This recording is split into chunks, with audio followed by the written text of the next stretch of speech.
al final de la página número 9, que viene siendo el principio del versículo 3, es donde hablamos acerca de la gloria, del resplandor de su gloria, y Cristo se convierte en ese resplandor. Es otra vez, no es el reflejo, pero sí es la expresión de él.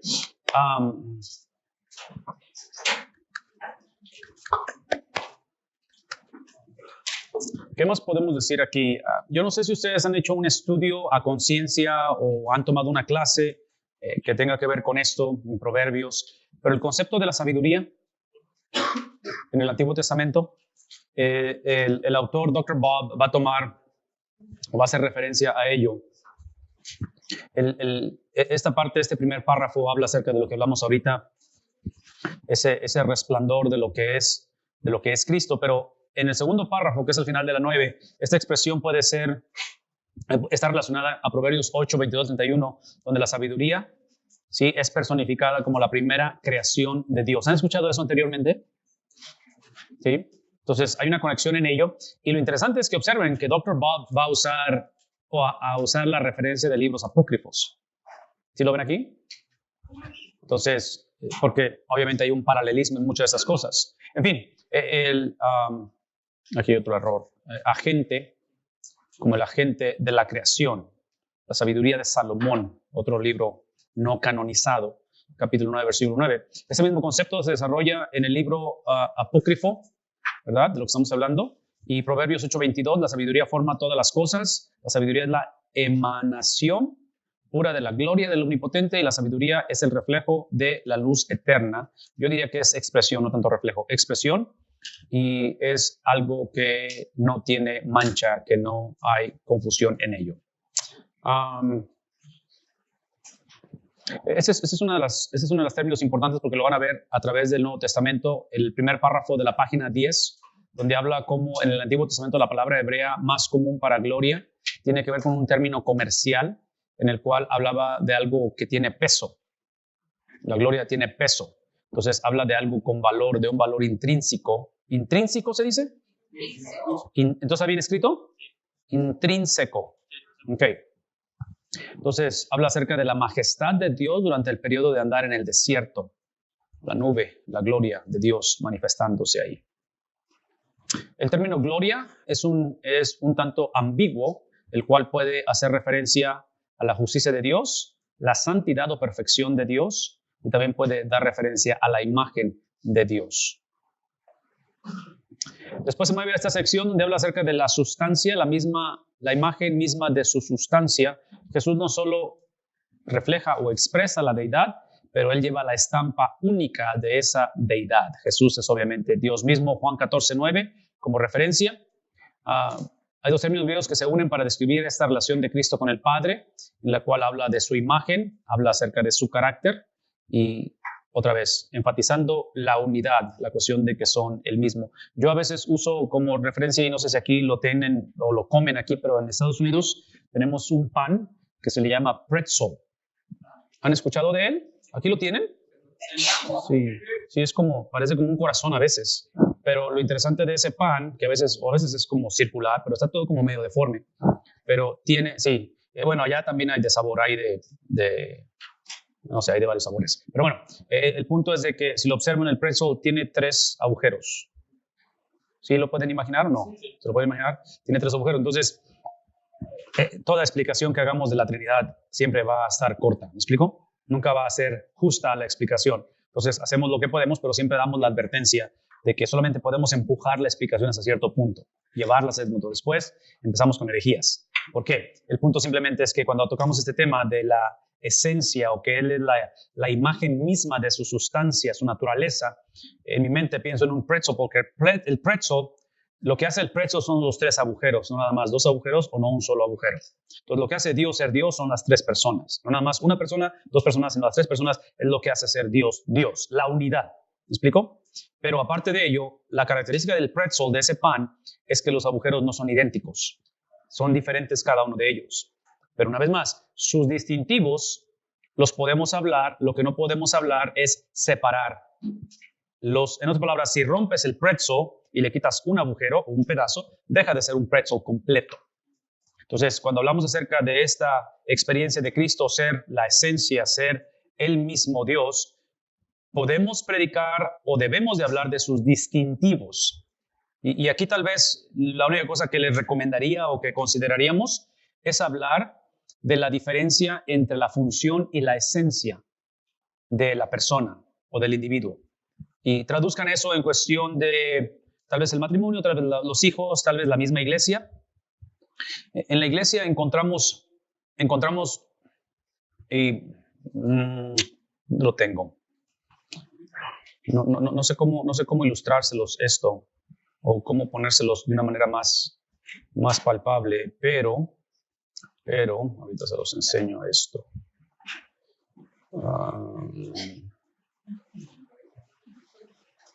Creo que lo tengo aquí.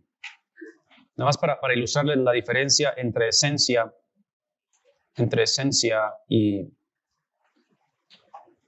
Al principio del año predico una serie cada enero que le llamamos de informe de gobierno, donde cada enero tocamos la doctrina de la eclesiología, la doctrina de la iglesia, pero lo usamos como la base para describir la visión de la iglesia. Porque otra vez, la doctrina es una, ¿verdad? Pero tenemos el privilegio de encarnar la doctrina, de aplicarla. Entonces, en este caso, usamos este tipo de enseñanzas cada enero, lo he hecho por 6 eneros, porque tengo 6 eneros en la iglesia, y hablamos de que la cristología determina la misiología, y la misiología determina la eclesiología. Entonces, la persona y la obra de Cristo determina el propósito de las cosas. ¿Me explico? O sea, Cristo en su persona y en su obra determina la palabra misiología. Obviamente estoy hablando de el ejercer, el hacer, el plan, la voluntad, como lo quieran llamar así. Entonces, traduzcan eso a nivel personal. La persona y la obra de Cristo determina qué es lo que hago. No solamente lo que soy, pero lo que hago. ¿Sí? Entonces, como iglesia, la labor de la iglesia no es un misterio. ¿Qué es lo que la iglesia debe de hacer? Está basado en una persona y está basado en la obra de esa persona. Y eventualmente, una vez más, la persona de Cristo, y entre paréntesis, la palabra misiología realmente lo que significa es el estilo de vida de Cristo. Es la similitud a Cristo. Entonces, como iglesia, como matrimonio, como familia, como individuo, yo hago lo que hizo Cristo. Y eso eventualmente determina lo que somos. La palabra eclesiología, obviamente, es el concepto de el estudio o la doctrina de la iglesia. Entonces, lo que retamos a la iglesia año tras año con respecto a esta conversación o esta serie es de que cuidemos, y esto una vez más a nivel personal, a nivel colectivo, cuidemos de que no empecemos a usar estos principios en reversa. Porque en reversa diría esto, que la iglesia, la eclesiología, determina para qué existimos.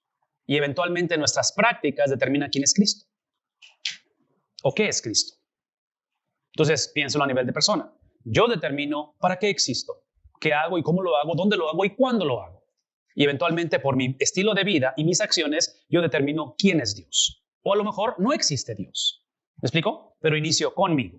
Entonces, el reto de como iglesia, como persona, como familia, nuestro peregrinar sobre la tierra, es mantener esto no solamente en principio o en doctrina, pero en estilo de vida. Entonces, menciono todo esto porque de aquí nos vamos ahora sí a la contextualización o a la expresión de esto, que a nivel iglesia hablamos de gobierno de iglesia, hablamos de liderazgo de iglesia, hablamos de membresía de iglesia, hablamos de cómo tomamos decisiones como iglesia, hablamos de cómo administramos los recursos de la iglesia, basado en este principio. Entonces, cada vez que se presentan circunstancias, situaciones en la iglesia, regresamos a esto. Todo esto lo menciono porque en Hebreos está hablando de que Él es la sustancia, que Él es la esencia de Dios. Entonces, va a ser bueno que, y estoy filtrando Hebreos, espero que lo filtremos esta mañana y toda esta semana, desde el principio de que no solamente estemos aprendiendo o abrazando o procesando la doctrina, el mensaje, pero dentro de unos días ustedes salen a sus campos, salen a la realidad del ministerio, y mi oración, mi deseo es que esto, aunque sé que es bastante información, eventualmente ustedes, conforme se sientan a platicar con personas, con sus pastores que van a trabajar, con lo que estén haciendo este verano, lo pongamos en práctica. ¿Me explico? Se haga una realidad en una conversación común. Bueno, entonces el punto aquí es esto. El punto es de que al momento de encarnar estos principios, esto es lo que estuvimos enfatizando este año, donde basado en Efesios capítulo 4, versículos que son 10, 11, todos sabemos de qué estamos hablando, Efesios 4, donde habla acerca de, otra vez el contexto de Efesios, lo hemos dicho que es la que... La unidad, no la de nosotros, pero la unidad de quién? Del pretzel, ¿verdad? Padre, Hijo, Espíritu Santo. Esa es la unidad, ese es el punto de Efesios. Entonces, la segunda parte de Efesios, que es la práctica o la aplicación de los primeros 3 capítulos, ahora sí hablamos de la unidad de la iglesia, la unidad del trabajador con su patrón, la unidad de esposo con esposa, padres con hijos, y eventualmente en la guerra espiritual, que otra vez no es accidente. Que la guerra espiritual, Efesios 6, la armadura de Dios, ¿me explico? La antesala o el preámbulo son relaciones saludables. ¿Sí? Es más, la guerra espiritual, la realidad de un mundo visible e invisible, la realidad de que hay un ser supremo, limitado, pero supremo, Satanás, porque es un ser por encima de nosotros en cuestión de su capacidad, de su poder, ¿me explico? Pero una vez más, cuidemos de que no lo tratemos como que su autoridad es superior o suprema. Su autoridad, como usted hace un momento, gobierno, iglesia, familia, es limitada. Es real, pero es limitada. Entre paréntesis, es obvio que desde el principio el problema del ser humano, de Satanás, del ser humano, de la iglesia, el reto de todo lo que estamos hablando es mantener una postura, una posición de mayordomía. Entonces, en este caso, la autoridad o la influencia que tenemos, que se nos ha dado, que se nos ha puesto, y en este caso pensar en el liderazgo de la iglesia, eventualmente daremos cuenta de ello.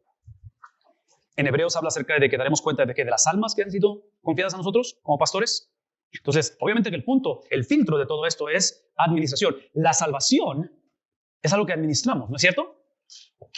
¿Qué hiciste con mi hijo? ¿Qué hiciste con la obra expiatoria de mi hijo? ¿Qué hiciste con el hecho de que hubo una doble transacción en tu vida legal, donde entregaste tu pecado, él entrega sus 33 años de vida?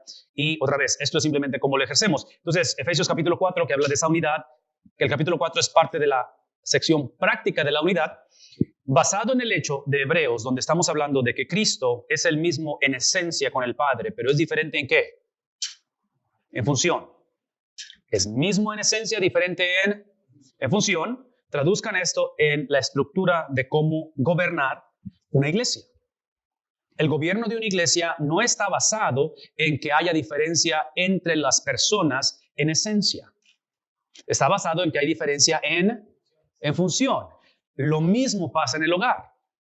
En el hogar hay diferencia entre mis hijos y mi persona. Hay diferencia entre mi esposa y yo, no en esencia. ¿En qué son nuestras diferencias?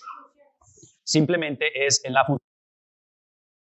Por tanto, cuando hablamos de estas diferencias, va a ayudar mucho que las filtremos a través de esto. La venida de Cristo a la tierra está basada en un paradigma, en una estructura desde antes de la fundación del mundo, que cuando Cristo es tentado antes de su ministerio terrenal, ¿recuerdan? El Evangelio de Lucas, que es capítulo 4, no recuerdo, 3, 4, pero es llevado al desierto ¿por cuánto tiempo? 40 días, y eventualmente tentado. Esa experiencia de tentación, lo que está poniendo a prueba, hasta cierta manera, es precisamente la teología de Cristo, su perspectiva, su entendimiento de que Él es uno con el Padre en esencia, pero humanamente Él tiene sus distintivos diferentes al Padre. ¿Sí me explico? Entonces, en el campo, en el verano, en la relación interpersonal con primos, con tíos, con hermanos, con líderes de iglesia, constantemente va a ser puesta a prueba nuestra teología, lo que realmente creemos. No lo que pensamos que creemos, porque hace rato yo les decía a ustedes que nosotros atraemos no lo que sabemos, atraemos ¿qué cosa? Lo que somos, ¿ok?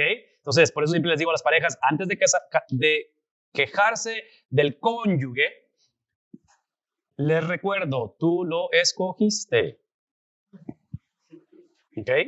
Y una vez más, lo escogiste típicamente porque atraemos no lo que sabemos, atraemos lo que somos. Entonces, piensen en esto porque esto es lo que va a retar ello. Entonces, a nivel de iglesia, una vez más, pensando en esencia, la diferencia entre esencia y función, el apóstol Pablo en Efesios capítulo 4, hablando acerca del propósito, que la meta, vean eso por favor, la meta es la unidad reflejada de la Trinidad, del Dios Trino, encarnada o expresada en el contexto de iglesia.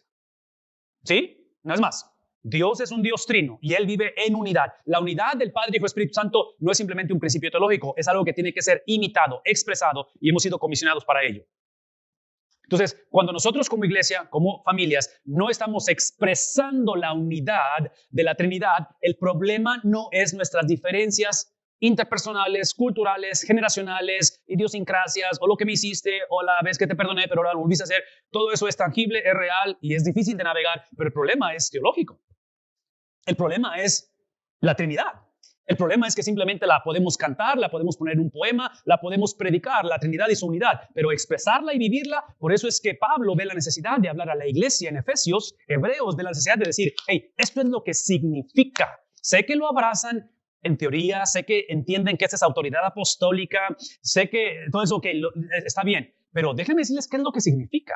Entonces, ahí es donde entramos en que Pablo establece y dice que él ha seleccionado, él ha separado, él ha puesto a algunos como maestros, y es lo que ven aquí, la cuestión de la enseñanza, el don del apostolado, el don de la profecía, no del oficio, obviamente, porque mi perspectiva es que hoy nada más lo que tenemos son edificios que están nombrados en esos apóstoles que fueron los que tuvieron el oficio, no solamente el don. Hoy en día tenemos don, enseñanza, don de apostolado, don de profecía, don de evangelismo y don de pastoral. ¿Sí? Pero aquí está el punto, porque todo eso lo explico para decir lo siguiente. Estructuralmente o estratégicamente usamos este tipo de gráfica donde observen la diferencia de colores y todo lo que está implicando la diferencia de color es que el rojo implica aquellos que son diferentes a los de azul, que por cuestiones prácticas el rojo implica a nivel pastoral, el azul a nivel de membresía de la iglesia. Entonces, el liderazgo de la iglesia, que simplemente tiene las iniciales porque no cabían las palabras, pero es la misma, ¿sí? Mismos dones, la implicación es que los dones son dados a la iglesia, no nada más son dados a los pastores. ¿Sí me explico? Es a la iglesia los dones. Entonces, los dones son dados a la iglesia.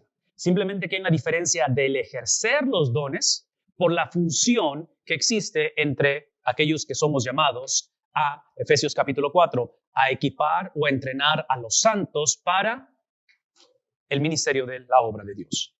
¿Sí vemos lo que está pasando aquí? Entonces, en este caso, una vez más, regresando a la cuestión de sus veranos, su trabajo, donde ustedes lleguen a laborar o estén laborando, el círculo rojo representa a aquellos que no son los que hacen el ministerio, sino aquellos que saben administrar a los que hacen el ministerio. O sea, se están multiplicando o duplicando, no sé qué palabra usar aquí, pero están produciéndose o reproduciéndose en otros. Entonces, en esencia, en toda la iglesia, todos tenemos uno de estos dones, o a veces son más de uno. Toda la iglesia lo tiene. Toda persona que es seguidor de Jesús lo tiene. Pero en cuestión de función, hay un grupo de hombres y mujeres que entran en esta categoría roja, que su función es la que les permite ejercer esa tarea de Efesios 4, 10 y 11. ¿Está ejemplificado bien la diferencia entre función y esencia? ¿Sí? Ok, perfecto. Entonces traduzcan todo eso como una aplicación a lo que estamos diciendo, porque lo que estamos diciendo en este caso es esa diferencia entre el hecho de que Él es la misma esencia.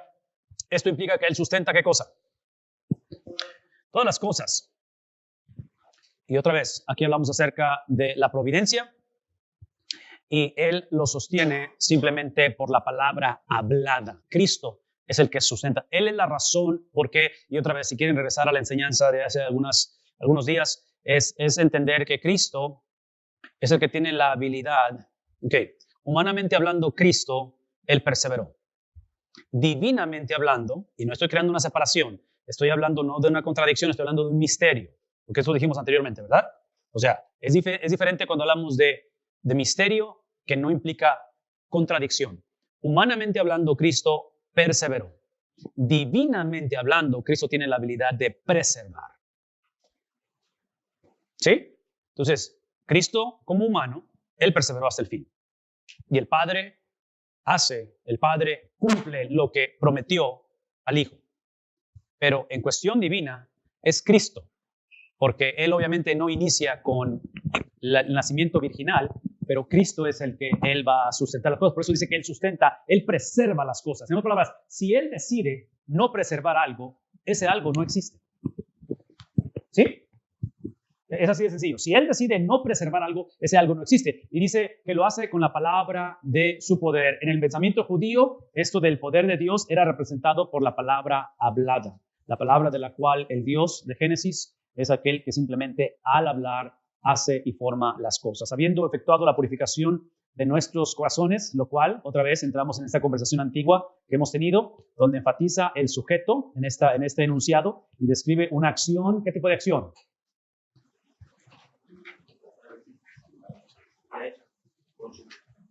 Es completa. ¿Qué significa eso? ¿Qué significa el hecho de que nuestros pecados o nuestro corazón hayan sido purificados? En otras palabras, esa es mi pregunta. Si esto es verdad, de que él ha actuado o efectuado la purificación de sus pecados en su totalidad, ¿por qué es que como personas justificadas seguimos viviendo o sintiendo, o no solamente sintiendo, pero experimentando las consecuencias de ese pecado? Si la obra ya es completa, si está hecho, Jesús ha actuado a favor de la humanidad pecaminosa. El término purificación implica limpieza ceremonial, sanidad física, una metáfora para expiación. ¿Sí? Si esto es una realidad, y explica él más adelante acerca de la muerte de Jesús trató con el problema de pecados, no implica la naturaleza adámica de la humanidad, en cuestión de la pluralidad, el problema del pecado, sino los actos individuales del pecado. Jesús trató con la culpabilidad de la rebelión de la humanidad. Pasada y presente. ¿Qué implica ello? El Salmo 51. ¿Qué es el Salmo 51? Entonces, esta es la pregunta. Cuando Jesús hace su obra expiatoria hace 2000 años, muere en la cruz, derrama su sangre inocente, perfecta, su vida de perfección, y se convierte en ese cordero inmolado, en ese cordero santo de Dios, el perdón de pecados que él ofrece a través del sacrificio en la cruz es para los que confiaron en él hace 2000 años y hacia adelante, o es el tipo de expiación que cubre también los pecados de los que vivieron antes de su venida. Todos los tiempos, porque en el Antiguo Testamento ellos ponían su fe en un evento futuro que iba a ser Cristo, no sabían quién era ni cómo ni cuándo, pero ellos ponían su fe en eso y por eso eran justificados. Y ahora nosotros somos justificados por el hecho de un evento que sucedió hace más de 2000 años. Y eso es lo que hace increíble el sacrificio y el valor que Cristo puso en la cruz, que es una expiación que alcanza para todos los tiempos. Y parte de ello es simplemente por su supremacía. Es el punto de esto, ¿verdad? Es la supremacía de Cristo. Hermano. Y las condiciones básicamente eran las mismas: arrepentimiento, Uh-huh. primero.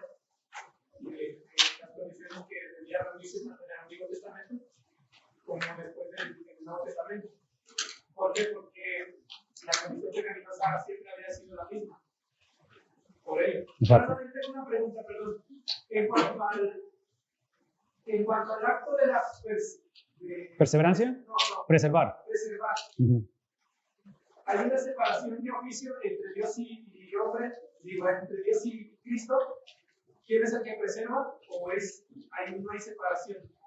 Bueno, otra vez, como estamos hablando aquí de la supremacía de Cristo, Hebreos está diciendo que es Cristo quien sostiene la creación. O sea, Cristo es el que la crea, la forma, la llama a existencia.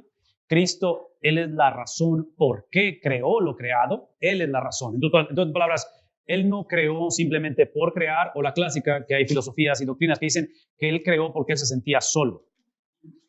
¿Ok? Entonces, Él crea simplemente por su beneplácito. Esa es la razón. Entonces, Él tiene la habilidad de crear, Él es la razón por qué es creada y Él es la fuente, es lo que sostiene la creación. Entonces, en este caso, cuando me preguntas si hay diferencia en función entre el Padre y el Hijo, a nivel de creación, Hebreo está diciendo bien claro que es Cristo quien preserva la creación. Es Cristo quien la preserva. Por lo tanto, una vez más, hablando de mayordomía, regresándonos a Génesis, que fuimos comisionados como humanos a señorearla y sojuzgarla, regresamos al tema de la mayordomía, de que vamos a dar cuentas ¿a quién? A Dios, de cómo tratamos o cómo ejercimos nuestro papel de mayordomía en algo que es la creación. Y entre paréntesis, cuando hablamos de creación, estamos hablando también de ¿qué cosa? Del cuerpo. ¿Me explicó? Pablo dice que es el templo del Espíritu Santo. Entonces, es obvio de cómo tratamos el cuerpo, qué tipo de vida le damos a él. Entonces, regresando un poquito acerca de la conversación del artículo con esta gente en Australia y la secularidad de nuestro mundo. Otra vez, espero que este tipo de enseñanzas, espero que este tipo de profundizar un poquito la conversación nos lleve a aclarar o a crear el que saquemos temas o conversaciones a flote que típicamente nos dicen. Y aquí es donde voy con esto. Uno de los problemas o parte del problema de nuestra generación, y hablo de cristianos y no cristianos, es que hemos confundido mayordomía con autonomía. El hombre quiere ser autónomo en lugar de ser mayordomo. Y es obvio que esa transacción de mentalidad o doctrinal o filosófica o lo que sea es un problema que está basado, eso es importante, está basado, mayordomía, autonomía, esa transacción de rebelión, de rebeldía, está basado en la ausencia o en la confusión de quién es soberano absoluto. ¿Me explico?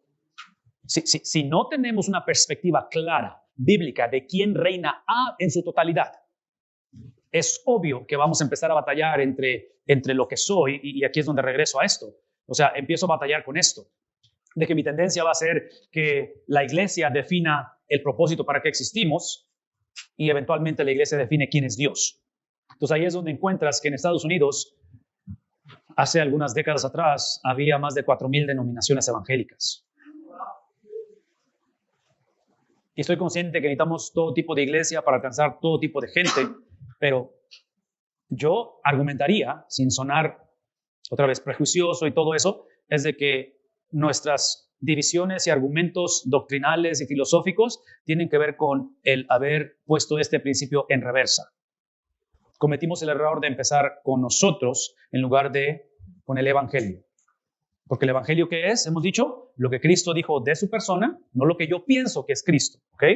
Otra vez, podemos platicar ahorita en la comida qué es lo que tú piensas de Cristo, cómo es que Él te ha hablado, cómo es que la situación te recordó a Cristo, te habló, eso es importante y qué bueno, me da gusto. Pero tú no eres inspirado, yo no soy inspirado. Cristo no murió por ti, Cristo murió por la humanidad, tú simplemente eres un ser humano. ¿Vemos la diferencia? La historia de esto es precisamente sacar mi persona del trono, del foco de atención. Entonces, por eso es que en un momento dado, el punto de la historia no es empezar cómo pienso yo, qué siento yo. No podemos empezar con la autonomía del hecho de que yo soy un ciudadano mexicano o un ciudadano americano, tengo derechos.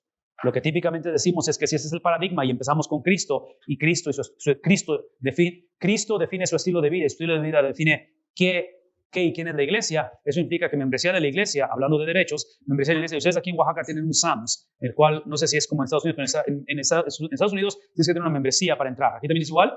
Okay. Trágicamente, esa mentalidad de membresía es la que trasladamos a la iglesia, ponemos en reversa este principio y pensamos que soy miembro de la iglesia y yo tengo derechos.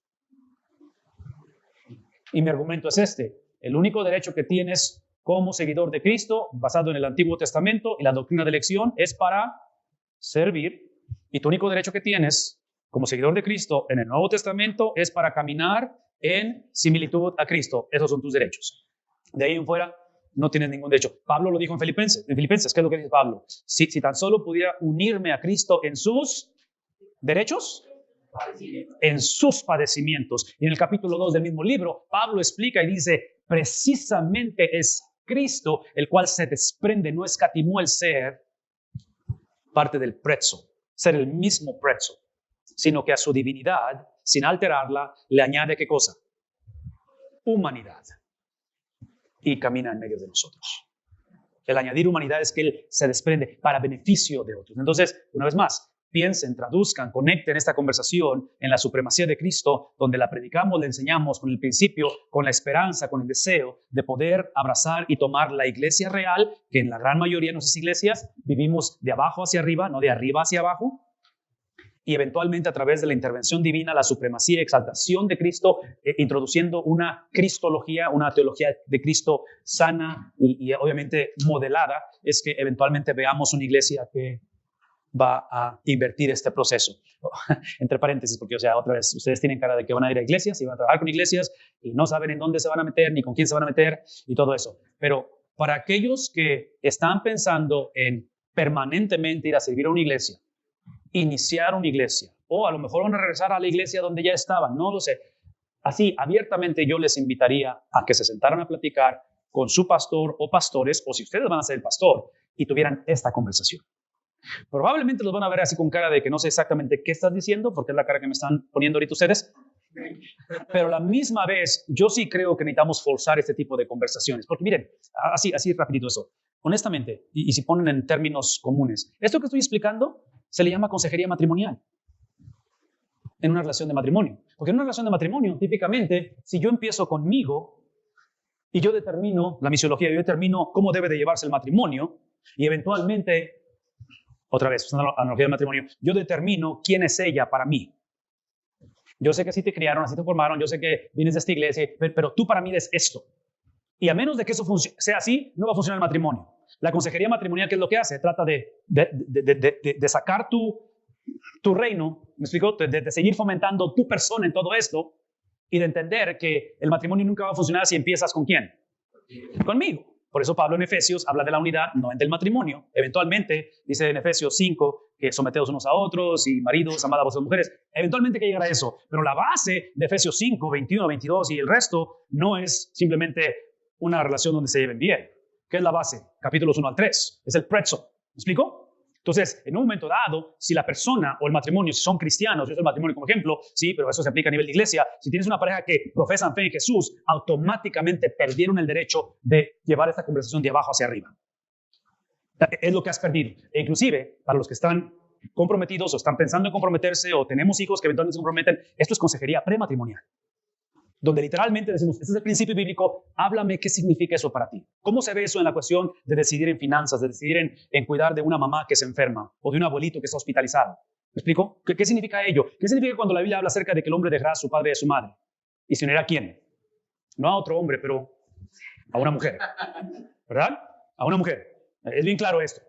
¿Ok? Entonces, el punto aquí es, otra vez, la mayoría estamos de acuerdo en lo que Cristo dijo, batallamos en lo que Cristo implicó con lo que dijo. Ese es el reto. Y hablando de iglesia, es exactamente lo mismo. Es exactamente lo mismo. Nada más que en la iglesia es más complicado porque son muchas cabezas, ¿sí me explicó? Hay una confusión grande entre esencia y función a nivel iglesia, a nivel matrimonio, a nivel hijos. Es un problema. El problema para mí, una vez más, el problema es la doctrina de la Trinidad, la supremacía de Cristo. El problema es cristológico. Entonces, la próxima vez que ustedes sean invitados a una iglesia a pastorearlos, yo les invitaría, esa es mi invitación. No acepten la invitación simplemente porque los entrevistaron o porque los escucharon predicar una sola vez. Mi invitación sería, si es permisible, si se puede. A veces las invitaciones son en lugares remotos o lejanos de donde están. Pero si hubiese la manera de empezar la conversación con una iglesia para ser pastoreada, es decirles, permítanme predicar una serie de sermones en la cristología. Escuchen mi corazón, escuchen mi doctrina, escuchen lo que pienso, porque en esto voy a basar el resto del tiempo que esté con ustedes. Si acaso aquí me voy a quedar con ustedes. ¿Me explico? Esa sería mi recomendación. Denles al principio lo que ustedes entienden y creen de la palabra de Dios, especialmente en la supremacía de Cristo. Porque una vez más, ese es el reto que yo encuentro en iglesias, lo encuentro en familias y obviamente lo encuentro empezando ¿con quién? Empezando conmigo, porque mi tendencia es decir, yo sé que soy mayordomo, pero realmente quiero ser autónomo. Esa es la realidad. Y a la autonomía la disfrazamos ¿de qué? De mayordomía. Inclusive buscamos versículos que aprueben lo que estoy haciendo, lo que estoy pensando. Ok. ¿Preguntas? ¿Comentarios? ¿No? ¿Bien? ¿Sí? ¿Están despiertos? ¿No están despiertos? ¿Están despiertos? Entonces, otra vez, el problema, la muerte de Jesús, hablando acerca de, otra vez, estamos tocando este tema de que él está hablando acerca de habiendo efectuado la purificación de sus pecados. El punto que quería que quedara bien claro con respecto a ello es de que es esto de una acción completa. De que cuando Cristo habla de que es consumado cuando Cristo habla acerca de su experiencia de perfección de 33 años. Y su obra expiatoria es todo lo que es requerido para el perdón de pecados. Pero, no es más, el perdón de pecados es el producto de que Cristo hizo la obra completa, no necesariamente de que Él tiene la habilidad de perdonar los pecados, pero fue la obra completa de que Él trajo satisfacción al Padre. Una palabra así, el perdón de pecados es el producto, el resultado de un Padre satisfecho. Porque el problema de la humanidad no era la rebeldía, aunque es un problema la rebeldía. El problema de la humanidad era un Dios que no tiene opción y tiene que depositar la venganza sobre algo.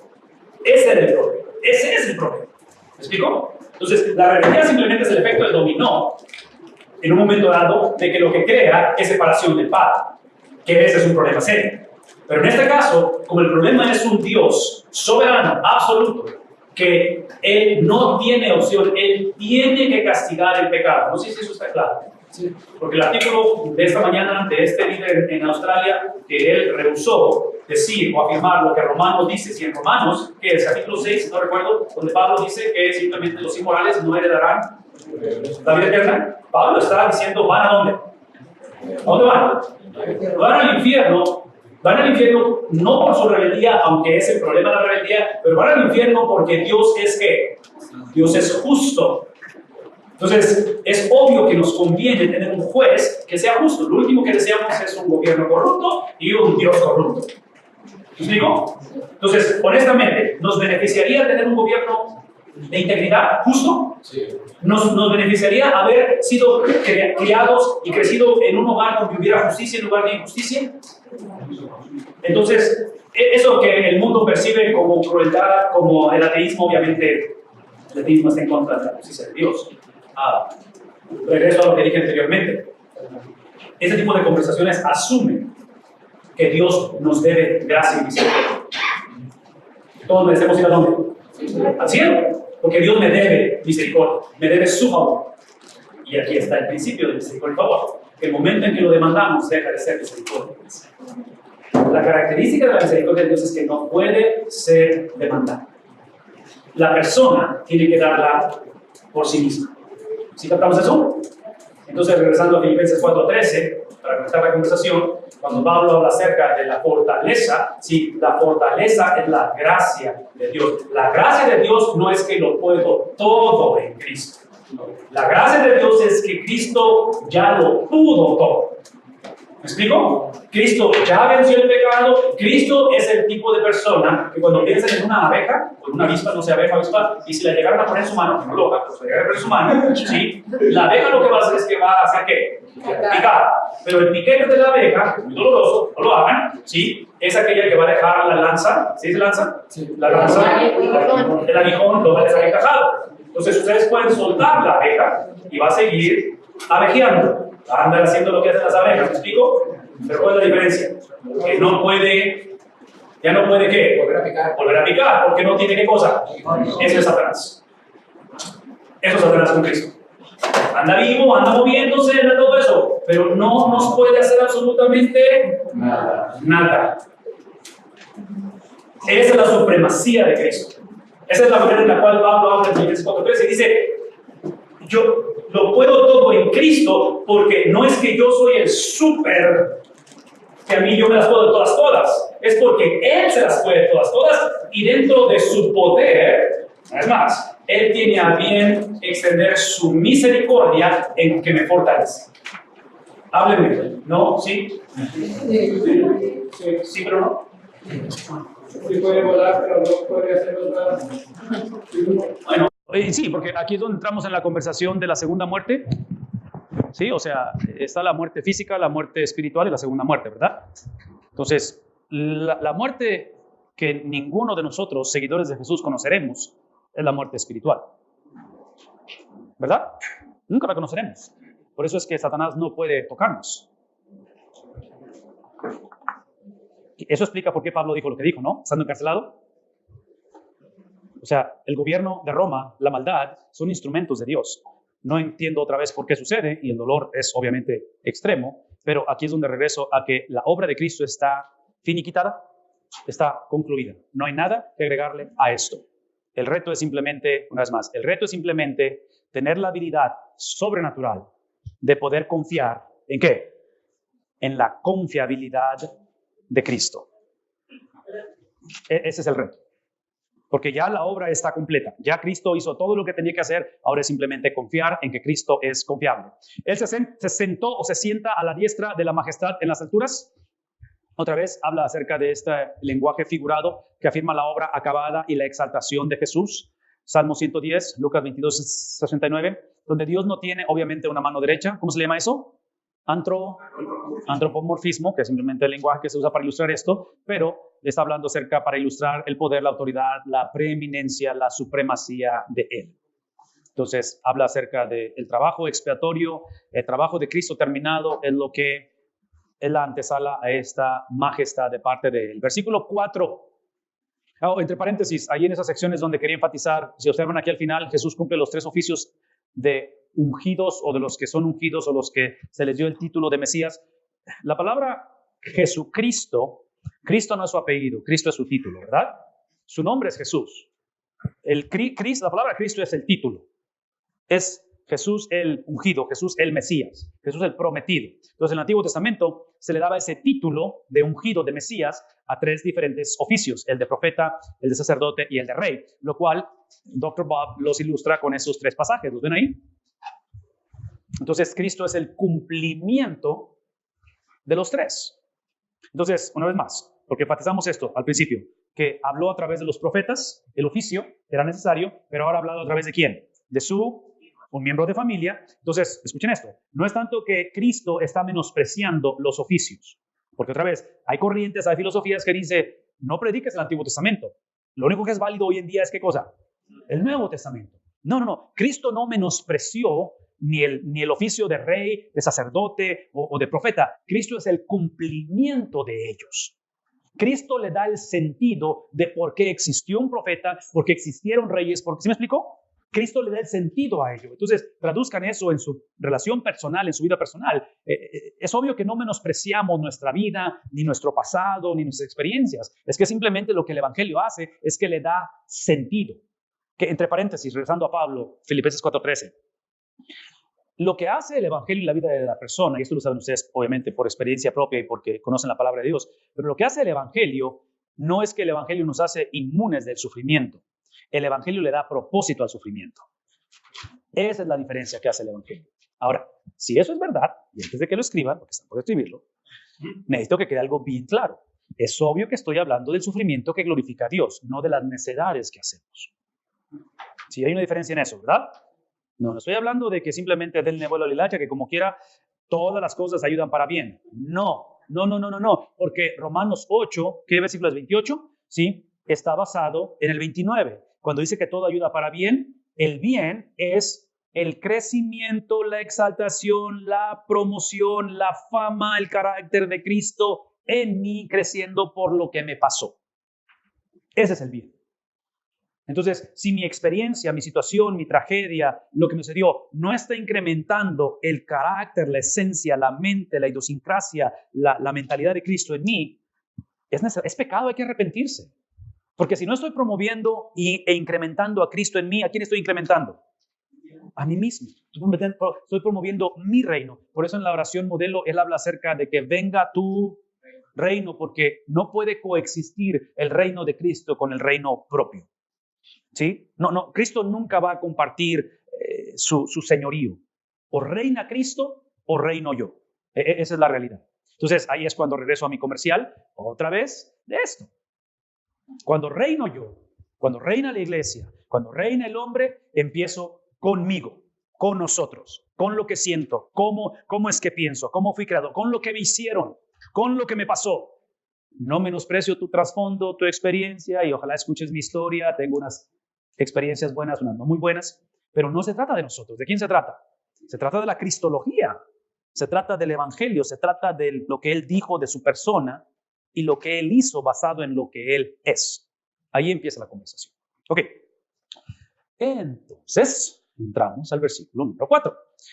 En el versículo número 4, que básicamente me voy a regresar más para leerlo antes de desglosarlo, es donde él habla y especifica, otra vez viene de esta cuestión de su obra completa redentora, en la cual él ha purificado nuestros cuerpos por medio de sí mismo. Él se sienta a la diestra de la majestad de las alturas. Entre paréntesis, hay un montón de paréntesis. Entre paréntesis, cuando habla de que él es sentado a la diestra de la majestad de las alturas, hasta cierta manera, y quiero que esto quede un poquito claro y otra vez, todo esto que estamos hablando, espero que sean principios no solamente bíblicos, pero principios que nos hagan pensar por qué los creemos. ¿Okay? No solamente que los creemos, pero por qué los creemos. Esta cuestión de sentarse a la diestra de la majestad de las alturas es el concepto de una restauración cósmica de Cristo. Porque en el capítulo 2 de Filipenses es donde él se desprende de sí mismo y se hace hombre. Estando en condición de hombre se hace siervo, estando en condición de siervo llega al punto de obediencia, un tipo de muerte en una cruz, ¿verdad? Entonces, él desciende. Y aparentemente en esta experiencia de su trabajo, obra expiatoria, su vida de perfección de 33 años, eventualmente cuando él es traído de entre los muertos, no a través de una resucitación, pero una resurrección, es que él es restaurado a esta posición cósmica. Otra vez, señorío. ¿Me explico? Entonces, manténganos en mente porque dice aquí, hecho tanto superior a los ángeles, cuanto heredó más excelente nombre que ellos. Entonces, aquí es donde tenemos que contextualizar quiénes son los ángeles, no para nosotros, porque no son los de Charlie, ¿ok? está hablando aquí de quiénes son los ángeles para el escritor o la escritora de Hebreos y la audiencia de Hebreos. ¿Quiénes son? ¿Qué es este concepto de ángeles, de seres celestiales? En este versículo parece ser una transición entre el 1 al 3 y del 5 al 14. Entonces piensen en estructura gramatical. Este versículo 4 está transicionando de lo que tocamos del 1 al 3, ahora del 5 al 14. El nombre fue dado a Jesús, el cual es superior a los ángeles. Esto implica que es ese nombre, y entre paréntesis, en el capítulo 2 de Filipenses, cuando habla acerca de que, después de que describe el desprendimiento de sí mismo, no escatimar en ser igual a Dios, Pablo, que son versículos 6, 7, 8 por ahí, o no sé si es el 9 al 11, donde habla que por lo tanto el Padre le da al Hijo el nombre que es por sobre todo nombre, que cuando ese nombre es pronunciado, ¿sí? ¿Qué dice Pablo? Toda lengua va a confesar, toda rodilla se doblará y confesará que Cristo es ¿qué? Entonces, aparentemente el nombre que el Padre le da al Hijo después de la antesala, que es la humillación de Cristo, ¿verdad? Humillación y exaltación de Cristo. Ese tipo de enseñanzas son las que echan por tierra el evangelio de la prosperidad. Porque la supremacía o la restauración cósmica, el recibir el nombre que es por sobre todo nombre, está basado en una experiencia propia. Perdón, no propia, pero una experiencia previa. ¿Cuál es la experiencia previa? El desprendimiento de sí mismo, el que no escatima. ¿Sí me explico? Entonces, es el punto en el cual Cristo decide someterse al Padre para complacer al Padre, para que pueda llevar a cabo el proceso de adopción que hemos estado hablando. Pero el punto aquí es de que nosotros, al estar no en la experiencia de una nueva era, pero ¿qué dijimos? ¿Que están qué? Están empalmadas. Es obvio que la restauración de nuestras vidas en ese evento escatológico tiene como preámbulo el estar en medio en el cual ya sucedió, pero todavía no sucede. ¿Saben de qué estoy hablando ese lenguaje? ¿Sí? De que ya Cristo vino y Satanás es como la abeja sin lanceta o aguijón, pero eventualmente viene el día en el cual no habrá ni aguijón ni abeja, ¿verdad? Viene ese día. Entonces, mientras estamos en ese estira y afloja, en esa experiencia de que ya sucedió, pero no ha sucedido, es donde recordamos que el preámbulo de la glorificación de Cristo es el sufrimiento de Cristo. Entonces, cuando dije hace un momento que el evangelio no nos hace inmunes del sufrimiento, el evangelio lo que hace es que nos recuerda de lo que está por venir en medio del sufrimiento. ¿Sí? A ver, háblenme. El evangelio tiene la oportunidad, tiene la habilidad, tiene una experiencia sobrenatural de tomar la miseria del hombre, ya sea que se la causa a sí mismo o sea que alguien mandó la causa. Y hablo de miseria en el sentido de un cuerpo que está deteriorándose, tal vez la consecuencia de un evento que trascendió y nos afectó, lo que haya sido, cuando hay injusticia, cuando hay maldad que obviamente reina, es simplemente tomar esta experiencia negativa, palpable, tangible, real, que literalmente sacude la vida del hombre. Y tiene que ser bajo la autoridad de Cristo, en la obra redentora de Cristo, nos tiene que dar la habilidad de tomar todo esto que está pasando y recordar que Satanás es una abeja sin aguijón. Y de que no puede tocarnos, de que aun cuando eventualmente vamos a un sepulcro o a una fosa, eventualmente es una experiencia donde no cesamos de existir.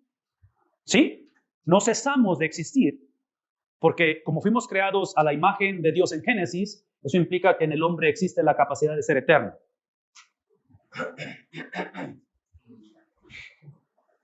Ok. Sí, esto que estoy hablando, esto que estoy diciendo, tiene que ser el filtro cuando tocamos el tema del aborto o del suicidio asistido. ¿Me explico?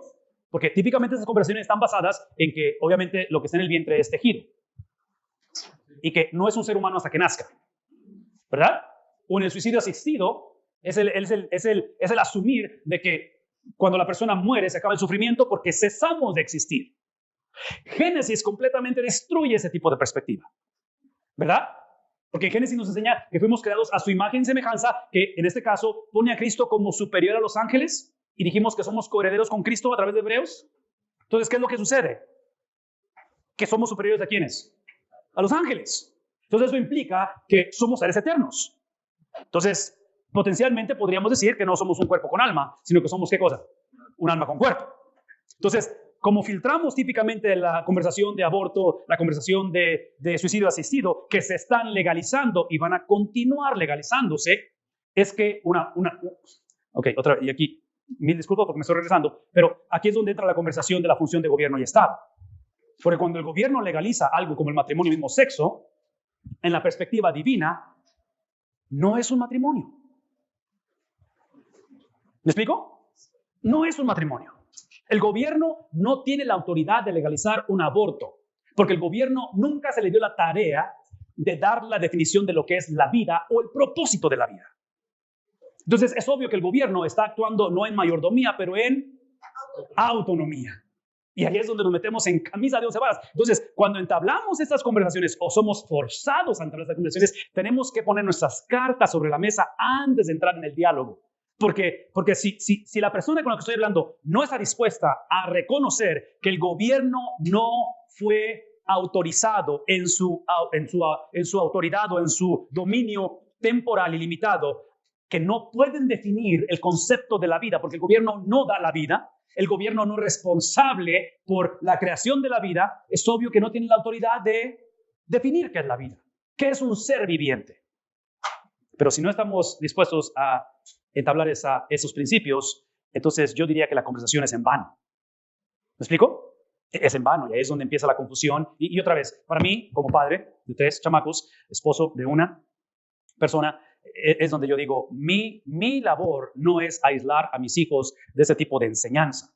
Mi labor es capacitarlos, discipularlos a navegar cuando se hace presente esa enseñanza. Ese es el trabajo mío, como padre, como esposo y obviamente como pastor a nivel iglesia.